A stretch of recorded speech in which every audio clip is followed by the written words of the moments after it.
Alors, donc moi Nicolas Crépon, je suis un des maîtres chocolatiers de la chocolaterie Montbana. Donc j'ai le plaisir d'être à la boutique de Vitré aujourd'hui pour une démonstration justement, mais autrement mon métier à côté c'est tout ce qui est création de nouvelles recettes, tout ce qui est formation aussi en interne, parce qu'on a à cœur, notamment comme l'équipe de Vitré que vous avez ici à la boutique, que l'équipe puisse vous accueillir et de connaître ses produits, de connaître les fabrications. Voilà, et j'ai mon rôle aussi d'ambassadeur de la marque Montbana, donc à ce titre-là, je me retrouve en interview avec vous aujourd'hui, c'est un vrai plaisir. C'est un plaisir aussi pour nous partager. C'est quoi en fait maître chocolatier? Parce qu'on se demande tout le temps, et comme ça, il y a au niveau cuisine, on a le col bleu, blanc, rouge, on a les maîtres restaurateurs, on a tout. Et maître chocolatier, parfois, les gens savent pas trop ce que c'est. Est-ce que c'est une vraie qualification? Ça correspond à quoi exactement? Alors en fait le terme de maître est issu des maîtres artisans chocolatiers confiseurs, voilà tout simplement. Faut savoir que moi avant de travailler chez Montbana, j'ai tout un parcours et toute une formation qui est issue de l'artisanat. D'accord. Je suis pas arrivé chez Montbana pour le plaisir il y a plus de 15 ans maintenant. J'ai un parcours culinaire avant, j'ai commencé en cuisine, j'ai fait de la pâtisserie après derrière et je sais pas pourquoi je suis tombé du côté de la force obscure, en fait le chocolat. C'est ça. Et de là j'ai fait des niveaux d'études, donc ce qu'on appelle des brevets de maîtrise après derrière, qui après un certain nombre d'années de qualification vous donne ce titre de maître. Voilà, donc j'ai pas ma propre boutique, je travaille pour la chocolaterie Montbana en elle-même. En général. Voilà, en général. Et aujourd'hui, particulièrement pour la boutique de Vitré, voilà, présent avec vous, quoi. Alors qu'est-ce qui vous a donné envie? Parce que vous êtes passé par des écoles justement spécialisées aussi. Vous êtes passé dans quel coin? Alors, vous êtes resté en Bretagne ou alors vous êtes venu de je suis pas resté en Bretagne. Je suis originaire de Bretagne. Alors je suis pas d'Ille-et-Vilaine. Moi je suis Léonard. Je suis Finistère Nord. Ah, c'est bien aussi. Voilà, c'est bien aussi. Il en faut. Voilà.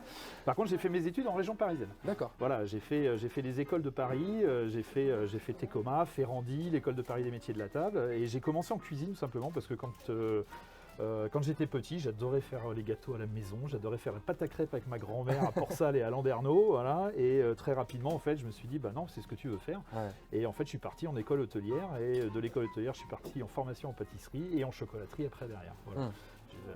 C'est parfait. Et donc vous avez suivi un cursus, surtout classique, mais forcément, dès qu'on est mis dedans, quand on est petit, on trouve cette passion rapidement. Ouais. Et pourquoi le chocolat au final? Vous avez dit tout à l'heure que vous étiez passé du côté entre guillemets obscur. Ouais. C'est marrant cette expression-là, mais pourquoi le chocolat aujourd'hui, ça vous passionne autant? Mais en fait, moi, c'est une matière que je trouve déjà, c'est une matière noble. C'est une matière c'est une matière plaisir. Alors j'étais en pâtisserie à l'époque. Moi, à mon époque, pour accéder à la chocolaterie, il fallait passer par la pâtisserie. Mais j'ai eu l'honneur et l'avantage de travailler avec un maître d'apprentissage à l'époque qui était passionné de chocolat et qui m'a transmis en fait cette connaissance de la matière première. Et c'est une matière première. Voilà, certains vont mieux s'exprimer sur la note sucrée, sur du sucre tiré et autres, sur des pièces artistiques en sucre. Et moi, la partie chocolat m'a très vite passionné en fait. Et je pense que mon identité de cuisinier historiquement à la base, faut pas oublier que le chocolat dans certains pays, ça reste une épice, ça reste un condiment. On cuisine au cacao. Et je me suis retrouvé à l'aise en fait tout de suite avec la matière première. Donc ça me dérange pas de marier du poivre avec des pralinés, de marier des herbes fraîches avec des ganaches et autres. Donc voilà, il y a beaucoup de choses à faire là-dessus. Alors est-ce que justement vous êtes quelqu'un qui vous inspirez souvent de d'autres contrées, justement d'autres pays? Vous aimez varier les choses? Vous êtes plutôt dans du classique, plutôt moderne? Vous êtes comment vous qualifierez-vous en tant que maître chocolatier? Plutôt, voilà, comme je disais, moderne, plutôt inspiré, un peu foufou, alors on reste classique. Le côté un peu foufou, on va rester serein sur la chose, c'est-à-dire qu'on a quand même une clientèle en face de nous, il faut que ça puisse plaire à la clientèle qu'on a. Le côté très classique, on ne va pas non plus rester enfermé sur cette partie-là. Typiquement là pour fin d'année, on a sorti des nouvelles recettes de bonbons de chocolat. On va partir à Madagascar sur un poivre sauvage, le Voie-de-Scie périphérie, qui est un poivre qui est cueilli à la main, qui pousse que sur une partie de l'île. Donc de temps en temps, nous on est plutôt allé chercher des matières premières comme ça, des matières premières nobles avec une vraie identité. On va travailler sur des cafés de Colombie, on va travailler sur des infusions, sur des ganaches, sur un thé vert au jasmin avec des boutons de jasmin du Maroc et un thé vert de Chine, par exemple. Voilà, donc on est plutôt dans cette idée-là chez Montbana d'aller chercher la matière première qui a une histoire à véhiculer et la matière première la plus noble possible.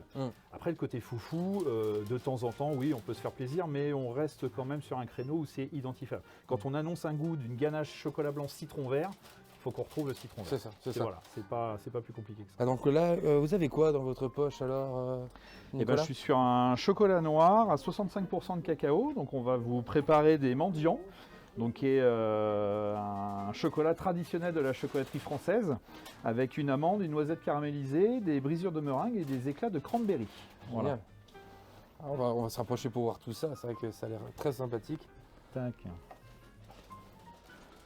Donc là, il faut se dépêcher souvent. Alors, il faut se dépêcher dans l'idée, c'est le chocolat qui commande en fait. Il y a une question de température, il y a une question de mise à température du chocolat, ce qu'on appelle la courbe de température du chocolat. En fait, tout simplement, l'idée c'est que c'est le beurre de cacao qui est naturellement contenu dans le chocolat qui va vous faire refroidir le chocolat, qui va vous faire durcir le chocolat, ce qui donne ce côté craquant, ce côté croquant en fait du chocolat, ce côté gourmand on va dire, comme on dit aujourd'hui.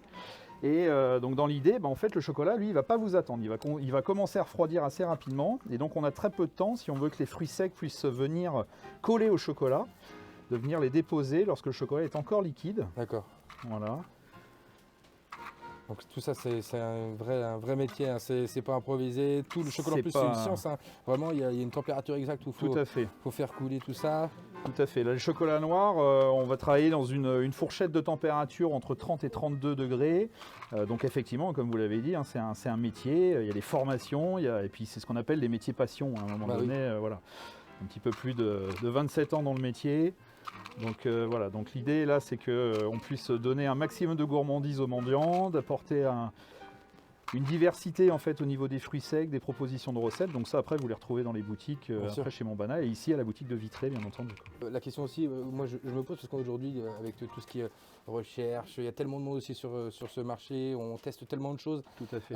Est-ce qu'on arrive tout de même à se renouveler, à trouver de nouvelles saveurs et à conquérir d'autres palais? Dans l'idée, c'est qu'il y a toujours la petite nouveauté qui va surprendre. Il y a toujours cette recette qui va sortir un peu des sentiers battus. Mais c'est ce que je disais tout à l'heure, on a quand même, nous, une clientèle vraiment d'habitués chez Montbana. Il y a des goûts intemporels quand on va parler café, quand on va parler caramel, quand on va parler de notes aromatiques pour les enfants et autres. Voilà. De temps en temps, là typiquement, à la rentrée au mois de janvier l'année prochaine, vous allez avoir notamment une nouvelle ganache sur un chocolat qu'on vient de travailler, qui vient du Vietnam, avec des notes aromatiques qui sont très spécifiques. Voilà, c'est des chocolats qui sont relativement rares encore aujourd'hui, que toute chocolaterie ne travaille pas. Vous allez pouvoir partir avec nous sur des dégustations en Papouasie-Nouvelle-Guinée. C'est ça la magie du chocolat aussi, c'est qu'en peu de temps, vous pouvez faire le tour du monde avec des carrés de chocolat. Et le Papouasie-Nouvelle-Guinée, qui est mon chocolat préféré, mais depuis que je suis très jeune apprenti chocolatier, je n'arrive pas à en démordre. J'ai pas, voilà. Il y a peut-être le Vietnam là, qui vient bousculer un petit peu le classement, on va dire. Mais voilà, vous êtes sur des terres volcaniques, vous avez des notes ferreuses, un petit peu acidulées, et une note fumée naturellement sur le chocolat qu'on peut retrouver sur des thés, par exemple des Lepson Chouchon ou d'autres whisky tourbés par exemple. Mais là, c'est naturel, dû au terroir même. Et moi, je suis très attaché à ce côté terroir, à ce côté culture, production du cacao. Qui va vous donner des notes aromatiques comme un Bordeaux, un Alsace ou un Bourgogne. On sait très bien en France comment ça se passe, on comprend les différences. Et le chocolat, c'est la même chose. Donc ça, c'est magique. Ça. C'est vraiment, Alors, en tant que maître chocolatier, à quoi ressemble une journée type? Vous vous levez le matin et vous vous couchez le soir. Moi, je veux savoir un peu à quoi. Je pense que c'est totalement fou. Je pense que ça change tous les jours. Ça change tous les jours. Ça change tous les jours. Là, dans ces périodes de fête, parce qu'on est situé au moment de Noël, là, d'ici 15 jours, ça va être à peine Noël. Ça ressemble à quoi les journées là, en ce moment, un chocolatier? Alors un chocolatier en période de Noël, c'est un marathon. C'est une préparation physique et mentale qui est vraiment intense. Moi en plus, dans l'idée que je me fais du métier de chocolatier en période de Noël, c'est d'aller à la rencontre des clients. Donc là, moi je suis parti pour un marathon. Effectivement, comme vous le disiez, il reste une quinzaine de jours jusqu'à Noël. Je vais passer dans toutes les boutiques Montbana pour aller rencontrer nos clients, pour rencontrer nos équipes. Mais au-delà de ça, une journée type d'un maître chocolatier, c'est effectivement on se lève le matin, on va penser chocolat parce qu'on va penser au développement des recettes qui vont arriver dans la journée. Il y a les questions de production aussi sur les lignes de production avec nos collaborateurs. Donc il faut avoir cet œil aussi de contrôle permanent et d'amélioration continue, comme on dit aujourd'hui. Voilà. Et puis c'est déjà de se projeter sur Pâques l'année prochaine. Vous me parlez de Noël, nous on est déjà en réflexion sur Pâques. C'est ça. C'est ça en fait. On est toujours un peu en décalé, mais pour le bien-être en fait de nos clients, parce qu'il faut qu'on pense ces nouveautés, ces nouveaux produits. Donc ouais, c'est de la créativité, c'est de l'échange, c'est de la transmission de savoir aussi toute la journée. Moi, c'est vraiment mon moteur en fait de pouvoir transmettre tout ça en fait sur une journée complète d'un chocolatier et d'un maître chocolatier chez Montbana. C'est un métier de passion, mais il y a forcément des choses que l'on préfère et il y a peut-être des choses qu'on aime parfois moins faire. Est-ce que, en toute transparence, vous pouvez nous dire c'est quoi vraiment la chose que vous préférez faire, qui vous passionne le plus, qu'est-ce qui vous rend heureux dans votre métier?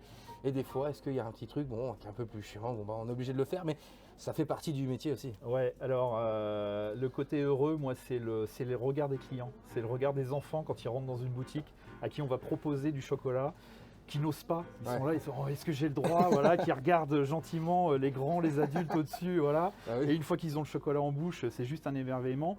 Et puis d'avoir ces clients qui sont passionnés, qui s'intéressent aussi. On a éduqué aussi nos clients chez Monbana à ça, de comprendre ce qu'ils mangent, d'aller regarder les ingrédients, de discuter avec nous sur les origines des matières premières. Ça, c'est quelque chose moi, qui me passionne. Cette approche produit, voilà. Côté négatif, alors je vais être honnête. Je sais pas. Quand je vous parle d'un métier passion, moi je me lève le matin, je le souhaite à tout le monde, mais je suis content de me lever le matin pour aller travailler. Après, il y a forcément, quand une production est mal faite, quand une recette est mal réalisée, bon, c'est embêtant. Voilà, mais c'est pas rageant, c'est pas quelque chose. Voilà, on recommence. C'est ça. On remet le travail sur l'établi, comme on dit, on y retourne. Et des fois, c'est mieux. Des fois on se trompe et c'est mieux sur le deuxième essai derrière et on continue et voilà, mais j'ai pas, non, le côté négatif, moi je l'ai pas. Parce que aussi vous parliez de transmission de savoir, de connaître aussi les origines des matières premières. Qu'est-ce que vous pourriez dire à des jeunes ou moins jeunes aussi, parce qu'aujourd'hui la reconversion, on peut dire qu'elle se fait facilement, mais tout est possible à n'importe quel âge. Tout à fait. Qu'est-ce que vous pourriez dire? Moi je m'adresse plus aux jeunes qui ont envie de se lancer dans cette voie-là. Ou alors qui hésitent, ou alors qui ne savent pas choisir entre justement la cuisine. Je pense que vous êtes très bien placé pour ça. Vous êtes passé un peu partout. Et qu'est-ce que vous pourriez leur donner comme conseil à ces jeunes-là? Alors, moi, le conseil que je donne, c'est pas que je donnerai, parce que je le donne régulièrement, parce que je vois toutes les équipes de chez Monbana en formation régulièrement. Moi, c'est la curiosité. Peu importe ce qu'ils veulent faire plus tard, peu importe la voie qu'ils vont choisir. S'ils sont chocolatiers, tant mieux.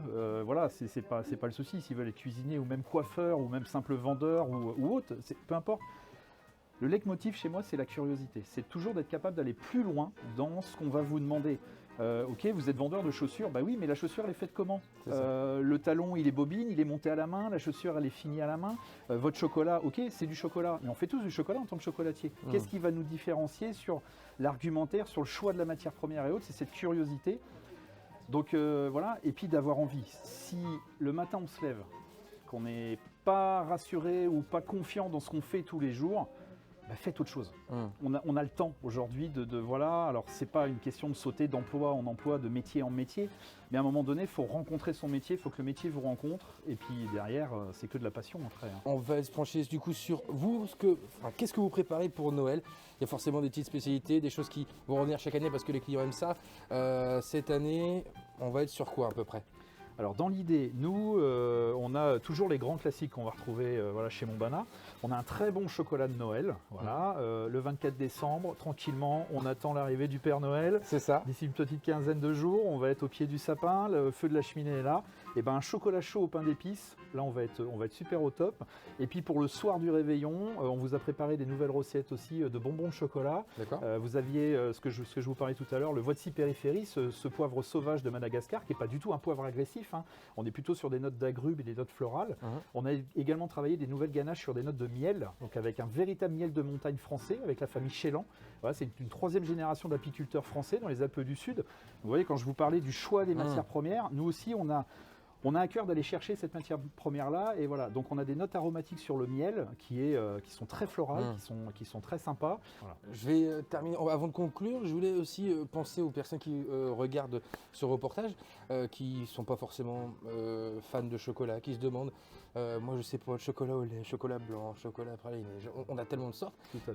Si on est vraiment néophyte dans ce domaine-là, on commence par quel chocolat? Pour vraiment découvrir, allez, essayer d'apprécier le chocolat, il faut aller vers lequel? Plutôt du noir, plutôt un blanc, plutôt au lait, il y en a tellement. Moi je dirais, on me pose souvent la question, c'est quoi le meilleur chocolat? Alors, moi ma réponse elle est automatique, c'est le vôtre. C'est celui que vous aimez, parce que on est tous différents, on a tous une éducation différente sur le terme de palais, de dégustation, de ce qu'on mange et ce qu'on aime ou pas manger tous les jours.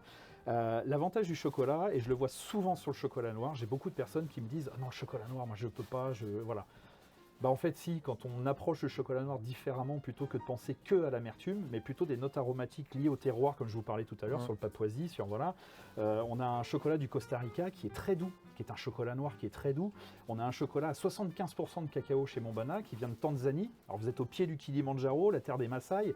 Donc déjà, je vous envoie dans un décor qui vous fait voyager tout de suite. Déjà. Et en fait, on s'attend à un 75% qui va être très agressif, très amer, mais pas du tout. On est sur des notes qui sont très subtiles, des petites pointes d'acidité. Le pourcentage en lui-même n'est pas automatiquement une note d'amertume et quelque chose de très agressif.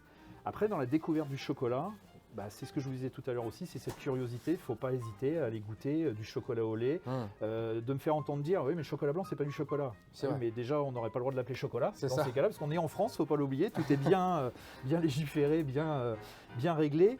Il y a des chocolats blancs qui sont magnifiques. Vous avez des chocolats blancs avec des beurres de cacao qui sont travaillés peu ou pas désodorisés parce que le beurre de cacao naturellement a un goût très spécifique sur sa zone de plantation. Donc voilà, donc il y a plein de découvertes à faire. Une fois de plus, c'est encore cette curiosité qui va ouvrir en fait les portes. Mais il n'y a pas d'interdit en fait. Bah, c'est ça le plus important. Pour conclure, est-ce que tu serais capable de nous résumer ton métier, ta passion en un mot? En un mot, chocolat. On était aujourd'hui chez Mombana à Vitré et on remercie Nicolas, on remercie Béatrice, on remercie bien sûr tous les salariés de la boutique. Ils ont été super. Il y a une très belle décoration, on est bien reçus et on a appris plein de choses. Donc merci pour nous avoir appris tellement de choses sur ton métier, sur ta passion.